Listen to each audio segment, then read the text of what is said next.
Listen, check it out. Now, oh boy. Now, it's about a week left. 7 days exactly till Tekashi 6ix9ine gets sentenced. And a lot of niggas finna be mad because most likely he's getting out next week. Okay, now, here's the thing. 6ix9ine is basically aligning all the fucking dominoes that they could fall at sentencing that he could get out on time served. Now, if you don't know, he was locked up on a RICO charge about a year ago, okay? Over a year ago, actually, November 18th, 2018. And the next day he was in custody, he started cooperating with the feds.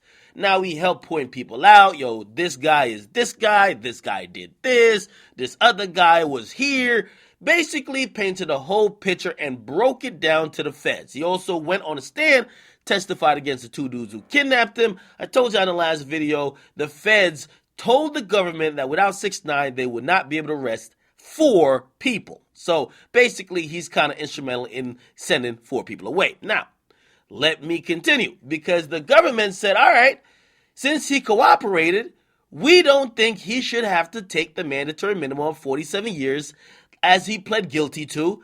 He should be able to get really low sentencing. And I think the prosecutor and also 6ix9ine, of course, they're hoping for time served, but the government submitted what's called a 5K1 letter, right? And that kind of tells the judge that they're cool with him waiving the mandatory minimum guideline, okay? Now, here's the thing. 6ix9ine has to do character like witnesses and stuff like that. And I'm pretty sure they won't be having these people show up to court to like testify that day. Maybe they will, but it seems like that's being circumvented because there's a bunch of letters filed in the court now. And those letters are filed by all the people you would imagine that at a sentencing hearing would be given a testimony of his character. One was his mom, his girlfriend, his little brother, other people really close to him, and I could read you one of the letters. Actually, let me read his letter because he wrote a letter himself. It's the first time anyone has publicly heard him speak outside of him being on the stand, and he is writing to the judge pleading for his freedom. Now, let me get into it. He says this: Dear Your Honor, as my sentencing date approaches, I'm becoming more and more overwhelmed with emotions. More than anything, I'm extremely grateful for this opportunity to express my remorse to you, Your Honor, over this situation. I find difficult to find the right words to even express what my life has been like over the last year. I honestly feel like my world crashing down. There ain't no excuse, ain't no justification, ain't no apology good enough in this world to explain my goddamn crimes. While I have been incarcerated, I have had time to reflect on the recklessness and foolishness of my decision. I wake up every morning asking, was it worth it? I know my life will never be the same, but hopefully this change will be for the better, because beyond all of this, I still consider myself a role model to millions of people, a celebrity and a human being, because I'm happy that the public was able to witness me dealing with the consequences of my actions, because I feel it sheds light on what can come from gang affiliation. I know that this is a part of the plan that God has for me, and I'm confident that I'm ready to face this thing head on. Now, Judge, before my arrest, I publicly disassociated myself from the 9 Trey gangsters.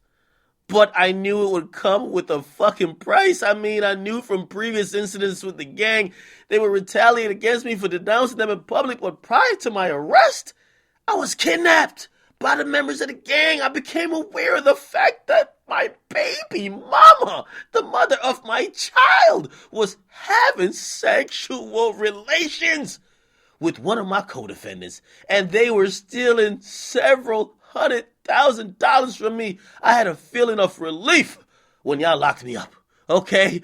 Because I felt stuck, like the gang had control of my life, like I would never be able to escape their fucking death grip. I needed to do something before it was too late. I realized I placed myself in this position with the choices I made.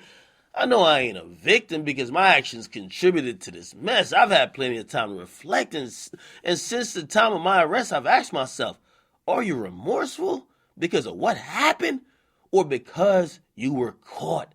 I now know I'm remorseful for what happened because I was blessed with the gift of an opportunity that most people dream of. and I squandered it away by getting involved with the wrong people and misrepresenting myself when I should have been true to myself and my fans. I'm sorry to the victims, man, who were affected by my actions, to my fans that look up to me, who were misled, my family who depends on me and this courtroom for the mess that I contributed to. I'm truly sorry, truly, for the harm that I've caused. If I'm given a second chance, I will not let this court down, and I will dedicate a portion of my life to helping others not make the same mistake. Now, God damn it, we know 6ix9ine ain't right this, but his lawyer did a fucking good job. Just sign at the bottom, young man. We'll submit it to the court, and we'll get you out next week. Hey, good, pretty much it's a good, like, apology, like, hey, like, have mercy on me letter. He did mention in this, and, you know, he mentioned allegations. I'm going to say allegations, but there got to be some proof here because, shoot, this whole time since he started cooperating, he can't lie to the court. You lie to the court, you're going away for 47. He's claiming that his co-defendants was fucking his baby mama, and also he's claiming people were stealing hundreds of thousands of dollars from him.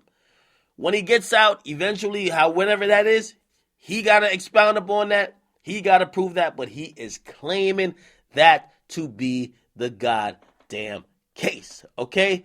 Also, his girlfriend got it on the fun, okay? She wrote a letter as well. Her name is Rachel Watley. She says, "Dear Judge, my name is Rachel. I'm the girlfriend of 6ix9ine, and I just want to start this letter by saying this ain't been an easy year. Not that we expected it to be, Your Honor, but God gives the toughest battles to the strongest soldiers. I mean, when I met Daniel Hernandez, he was nothing like how the internet portrayed him to be. He was quite the opposite. He was exceptionally respectful, outgoing, sweet, kind-hearted, and a genuine, generous person. Yes, we only knew each other for a few weeks before his indictment, but I decided to stick by his side. Not because I felt I needed to, but he needed someone who he could trust in his corner, and throughout the first few months while Daniel was incarcerated, he would always speak highly of his family. He would always take care of everybody, go above and beyond with whatever that was necessary. I mean, leading up to the sentencing day, we're extremely optimistic that he will be able to show the change in him to anyone that matters and to the entire world. I'm hoping that you can consider this letter as a reasonable statement based upon his conduct in the courtroom.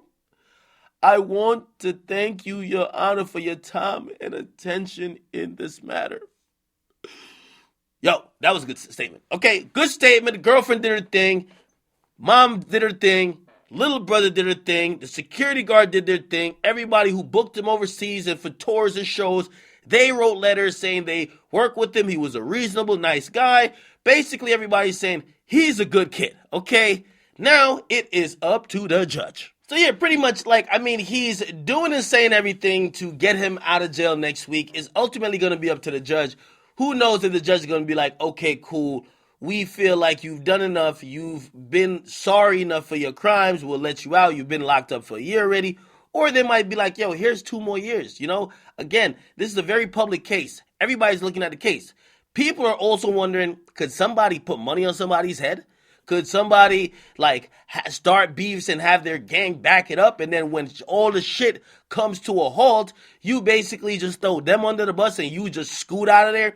People are wondering in terms of how the government works, are they going to reward 6ix9ine just because he told? Also, I do think, this is me personally, think the government might make this as a statement case in terms of hip-hop and criminality when it comes to cooperating.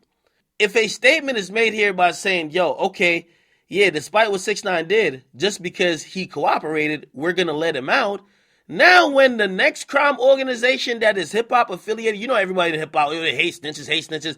Next time a criminal organization that's hip-hop affiliated gets to court, man, niggas is singing before they get to the station, okay? You know why? Because you're going to see others get 20 years in this case for 6ix9ine and him possibly walk out with 1, even though you could make a case that he's just as guilty as some of these motherfuckers. Yeah. This could be a statement case in terms of hip-hop and urban culture and how they perceive snitches and how they even think about it when it comes to themselves in terms of, is it worth sitting in jail for other motherfuckers, or should I just tell and get a sweet deal? We'll see what it is, man, but the sentence is next week. Make sure you guys like, definitely subscribe, stay tuned here. I'll be one of the first to get you the verdict and actually the sentencing verdict, I guess, when they let us know how long he will be spending in prison, if any more time at all. He might just walk out. I don't know how that process goes, because he's pretty much going to turn down witness protection. I don't know if he just walks out or they just kind of hold him for a couple months and he just magically gets out. I don't know. We will find out, though. Get in the comment box. Make sure you guys like. Let me subscribe to Akademiks.